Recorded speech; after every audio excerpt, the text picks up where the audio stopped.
Welcome, everybody, to the Utah Stories Show. Happy New Year. It's our first new episode of the new year. Welcome to 2021. It's been crazy already.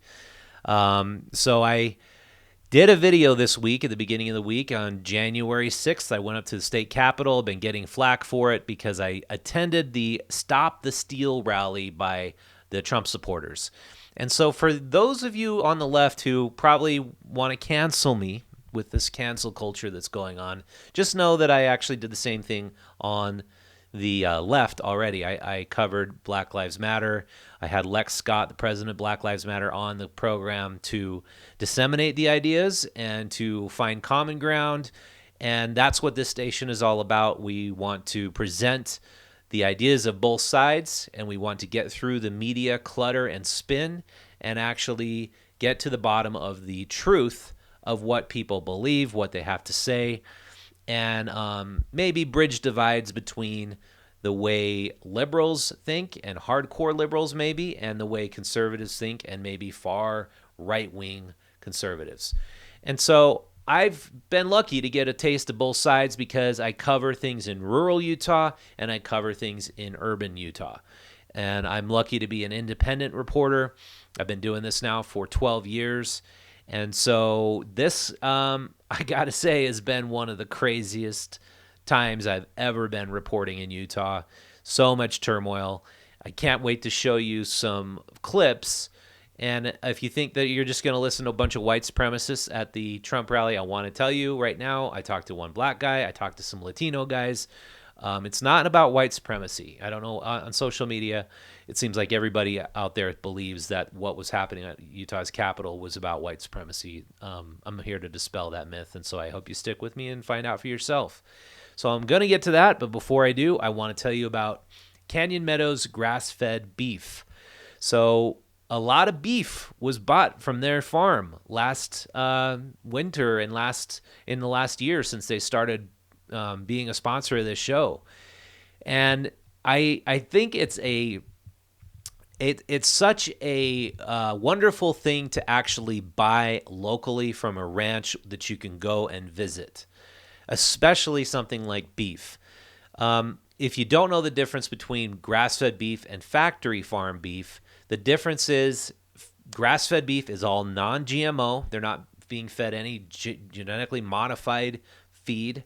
They're not being given hormones or antibiotics.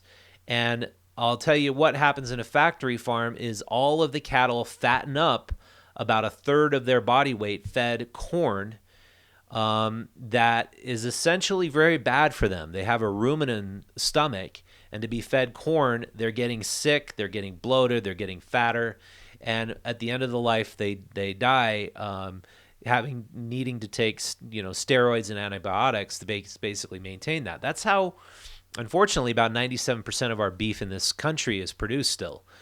But grass-fed beef is finished on pastures. They eat grass their entire life. It takes anywhere from 8 to 10 months longer to produce grass-finished beef. That's why it's a little more expensive. But, man, if you get a chance to taste it, you will realize the huge difference. It's more dense. It's more nutrient. The nutrient density is far greater, and it's just a better product. And so, but don't take my word for it. Just seriously go try a box of steaks. Visit cmrbeef.com. They have a very special offer. You can save $50 right now by going there and buying your order. But you have to mention Utah Stories that you found out about them here, and you'll get that special discount. Okay, so I want to share with you the voices of 4 different people who attended the rally, and I'm going to go through those clips and then talk just a little bit about them. Let's start with a guy who I believe he said he was 22 years old. His name is Jace, and it was the first time he voted and why he attended the rally. My first ever election that I was able to vote in. It should be a very proud moment for me, but to watch as my vote got stomped down on the ground and forgotten about pisses me off. Country can preserve its liberties if its rulers are not reminded from time to time that the people poses a spirit of resistance. This is a government by the people, for the people. And you here are the government. So thank you. God bless America. And I'm showing up on January 20th, Biden or Trump. For the inauguration, Biden or Trump. And I think the overriding sentiment I could feel there was that I did not get the feeling that they thought that Trump was going to successfully mount an insurrection. I do not feel like most of the people, I can't say all of them, were in support of rioters attempting an insurrection or attempting a coup.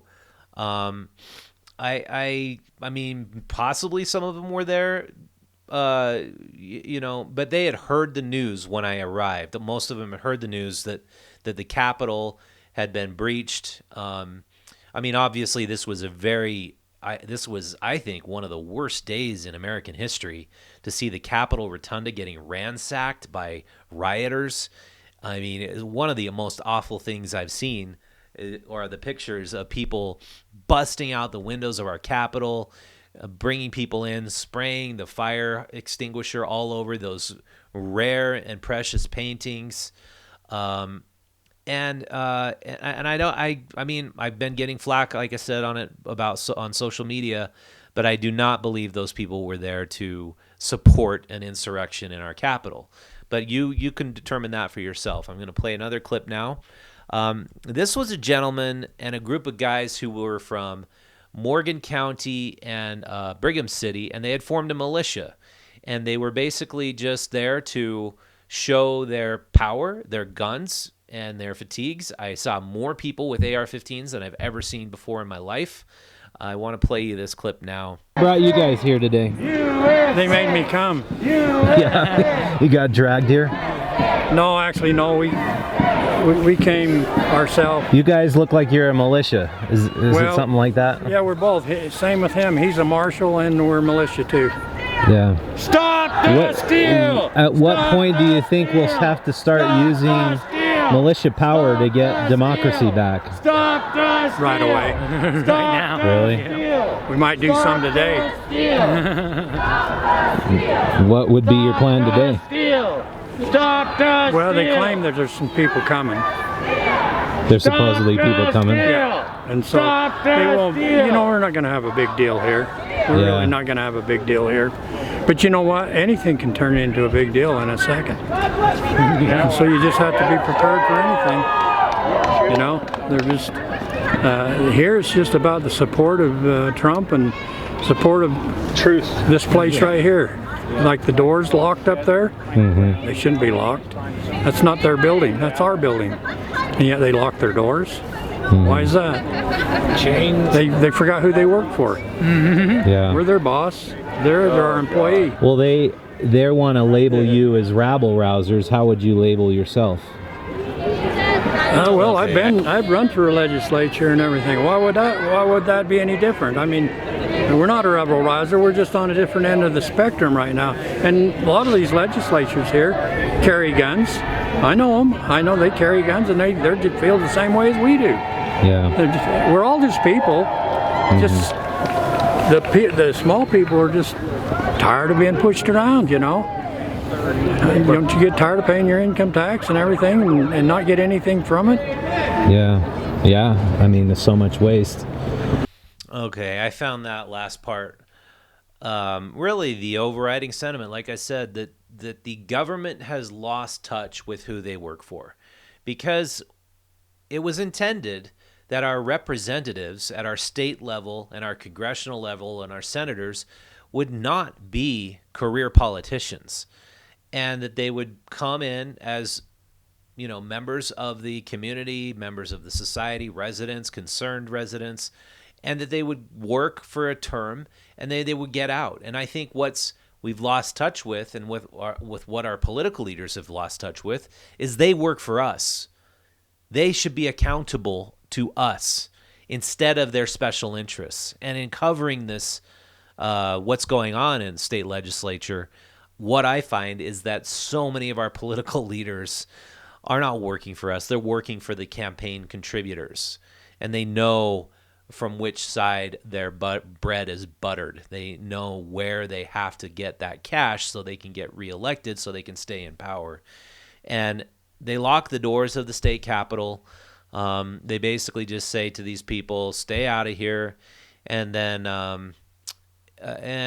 I want to show you more now. I want to show you a lot of people thought it was terrible that I chimed in on the Proud Boys, and I'm just trying to understand what the Proud Boys have done that is so bad. But before I get to the Proud Boys, I want to show you, a lot of people were saying that this idea of me covering this podcast shows that we're somehow white supremacists, that Utah Stories supports white supremacy.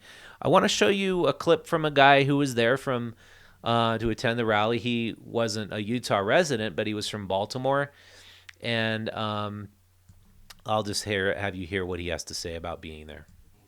Or you probably have a good idea. Does it feel like the country's reaching a stage of being like a powder keg? Like it's like there's going to be more rioting, there's going to be more unrest? Do you Definitely. think? I mean, I live in the city, so I mean, I was gearing for the worst. I had my survival gear, my body armor, my guns, ammo. I thought things were going to turn for the worst because I expected Trump to win. But it's crazy how, and I remember we were talking about this earlier, how, we're all out here, we have our guns, no one's gotten beat up, no one's gotten shot, nothing's been set on fire. Very everyone's peaceful. going to clean up their trash when they leave. It's going to look completely normal as it did before. It'll be cleaner after we left than when we got here. Back at home, it's like night and day. I remember during the George Floyd riots, how things were caught on fire. Conservative then? Yeah. Conservative from Baltimore. That's got it, and an African American, pretty rare. Yeah, and let's just say I don't like to talk about it at the dinner table with my folks sometimes. Did you grow up Democrat, or did you change your mind? No, I didn't really grow up that way. My parents are soft Democrats. If they were out here, they'd probably agree with some stuff. But obviously, kind of where we grew up and everything, you can't really be out there about it. Definitely got some crap for it back in college a little bit, but nothing I couldn't handle. But you voted for Trump? I did. Okay, so Tim here voted for Trump. He's from Baltimore. He's a rarity, obviously. There's not a lot of African Americans from Baltimore, especially, that voted for Trump. But he was he loved the spirit of the environment with all the people carrying openly. I'd actually prefer that than to think that all these people are hiding guns. I didn't feel personally threatened by what was happening there. I saw more AR-15s than I've ever seen in my life. I've never seen an AR-15 at a demonstration, but then to see these people just basically carrying them over their chest, that was really a show of force. And it was a show of force that we have militias here in Utah, and they're organized. And it was basically as a reaction to Antifa, because what those earlier people had said was they had heard that Antifa was going to arrive at this Trump support rally and beat the crap out of everybody as they're going back to their cars. So they were there to not to produce violence, but to prevent violence and to help everybody get safely back to their cars. What Tim shared with me was that when the George Floyd riots were happening in Baltimore, everybody was afraid for their life, and so everybody was carrying. And people were burning down the city, and this was a completely different environment. This was a very peaceful protest, and I've said it online before. My sympathies to the Tribune reporter who got pepper sprayed. I came back from this and only saw, while I was there, I only saw peaceful protesters. I didn't see any skirmishes. I didn't see anybody getting attacked. I felt perfectly safe. But that's awful that he was attacked like that, and my sympathies to him. I appreciate that the local media is covering this event. I know how it feels to be covering something that's unpopular, and but I absolutely was really happy I went there. And the last clip I'm going to show you is from the Proud Boys. and they have been labeled again a white supremacist organization who hate people who are not white, who hate people who are, from other countries. They're labeled as that. So I just went right up to them. I said, "Are you guys a bunch of white supremacists, homophobes, xenophobe, whatever?" Here's what they had to say. If you want racist, here's my treasurer. This guy over here. So if you want to discount that one, super white supremacist. The most whitest white supremacist we don't discriminate based on race, religion, sexuality, nothing. All you have to be is an American man, proud of your country. Why do you think the mainstream media is trying to discredit your organization so much? Propaganda, because they can't pigeonhole us into a group of racists. What group on the right do they not do that to? That too. It's true. You tell me one group that's labeled a hate group in the SPLC that's on the left. Do you look at yourself as a counterbalance to Antifa? We were actually a reaction to that action. They also want to tear the country down and turn it into some communist shithole. That's what we're mainly against. Do you think there's going to be more craziness, riots, possible civil war this year, or do you think things will I don't know about civil war or what that would look like, but I do think there is going to be more craziness. It also depends on the actions of today, and assuming Biden pulls it out, steals the election, his actions over the next year. Right now they shut it down. There's been shots fired inside the Capitol, and the protesters are taking over the Senate floor right now. No kidding. No kidding. Yeah. On my way in, that's what I was hearing. So. Who's taking on the Senate floor? All the Trump supporters, protesters. Yeah. They pushed their way into the Capitol. They took over the House of Representatives and the Senate floor, and We should. but There's thousands and thousands already there. We're tired of BLM burning down cities all summer long and standing by and watching people get attacked just for speaking their mind. You guys People are fed up. They're sick of it. What we're out here for, though, is to keep the peace. As long as nobody comes out here, tries to attack anybody here for their First Amendment rights. I don't care what anybody wants to say to each other, just don't touch each other. Don't get violent, or else we'll step in. Will you guys say your names? No, I'm good.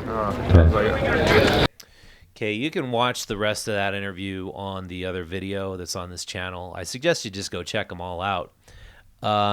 They were a reaction to Antifa. They were seeing people getting beat up.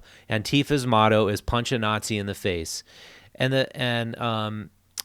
Antifa, when they first popped up in about, 2015, I was like, oh yeah, everybody should punch Nazis in the face. But until they started calling everybody a Nazi who doesn't agree with them. And then it became obvious that Antifa was literally promoting Marxism. That if you did not believe as they believe, then you are then a Nazi, and we're gonna punch you in the face. And so the last time I did something like this was in 2017 when Ben Shapiro came and visited the University of Utah. I'll leave that link up here so you can see that video if you'd like.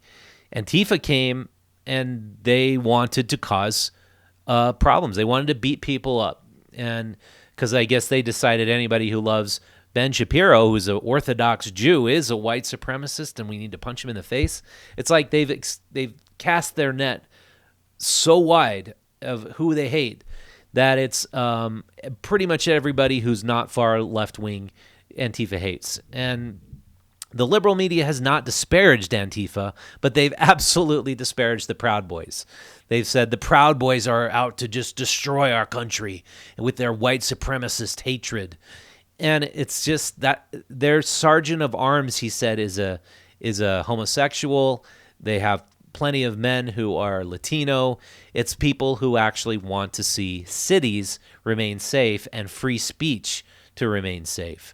So that's what I learned about the Proud Boys. Perhaps there's probably more about them that I don't know. But I'm just telling you what I learned about them at this rally, and we gave them a voice, so that's what has to be said. You have more to say, feel free to say it in the comments.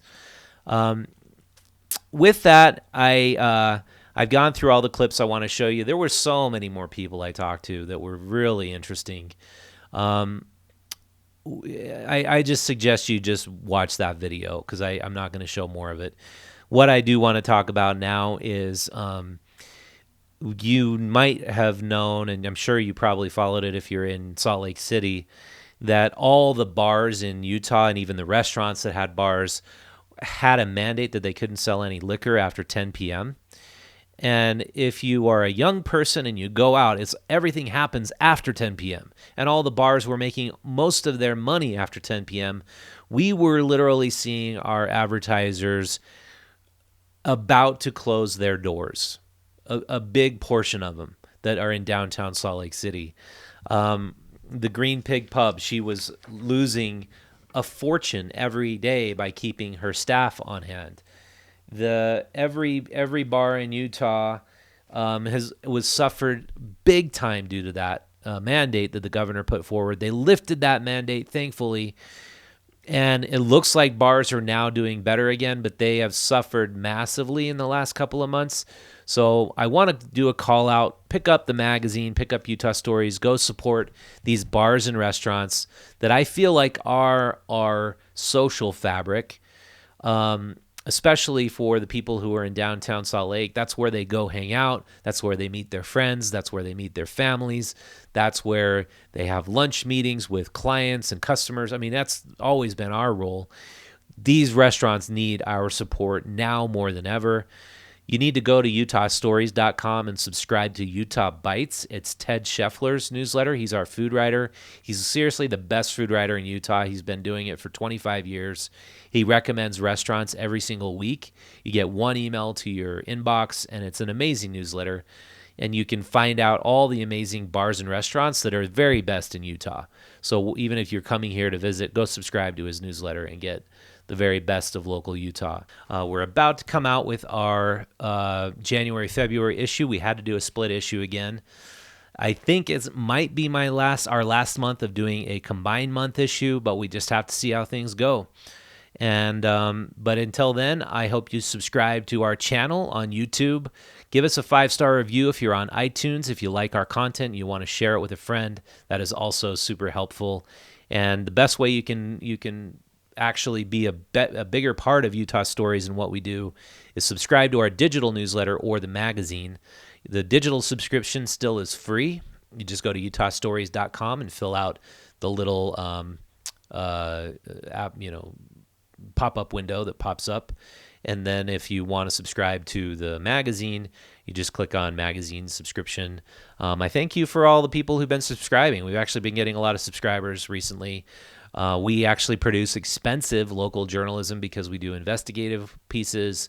We break stories. We actually do a lot of digging. It's costly. It's difficult. It's time-consuming. It's hard. It's not what you typically find in a free local magazine.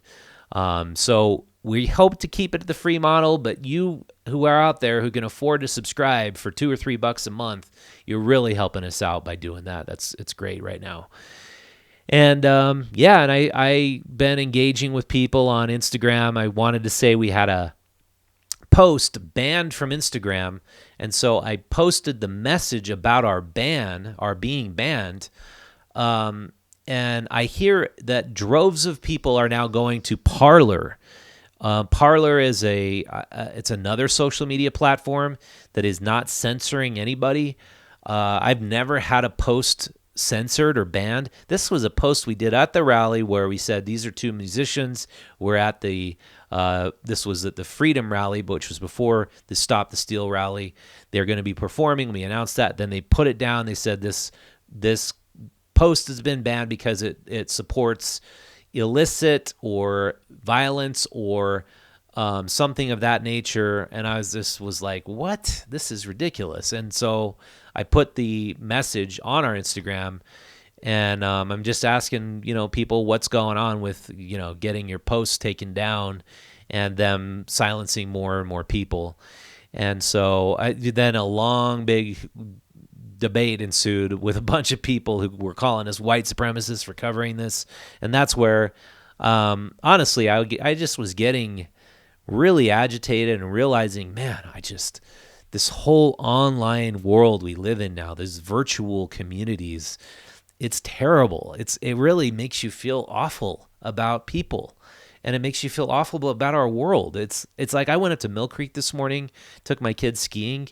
We went skiing down the hill, and everybody was saying hello and wow, look at what an awesome skier you are. And we had such a nice morning, and that's how I want to interact with people. I don't want to interact with people who are just going to call you all sorts of crazy names and make all sorts of assumptions, not knowing anything about who you are or what you do. And so that's why I'm just like, yeah, let's keep the magazine going, because as everything's moving online, I think we are losing an important part of our humanity, and we need to be in touch with our local communities, our local businesses. We need to support them now more than ever, and we need to remember what it is we lose by spending more and more time in front of our phones and our machines, and how dehumanizing it is. Remember that talking to a person you might not agree with, that is the best way, face to face, of actually understanding the world and getting a sense of who people are, what they believe, why they believe. And that's really what we tried to be about here at Utah Stories. So thank you so much for watching. If you found this content useful, again, share it with a friend. And I need to mention Green Bikes SLC. It's cold outside, but if you want a really fun way to go bar hopping, go get on a green bike. Go hop around some bars, support the local businesses. You can get a green bike pass right now for 75% off. Go visit slcbikeshare.org and check that out. And, have a wonderful rest of your year. I don't know what's going to happen, but thanks for watching. I'll see you next time.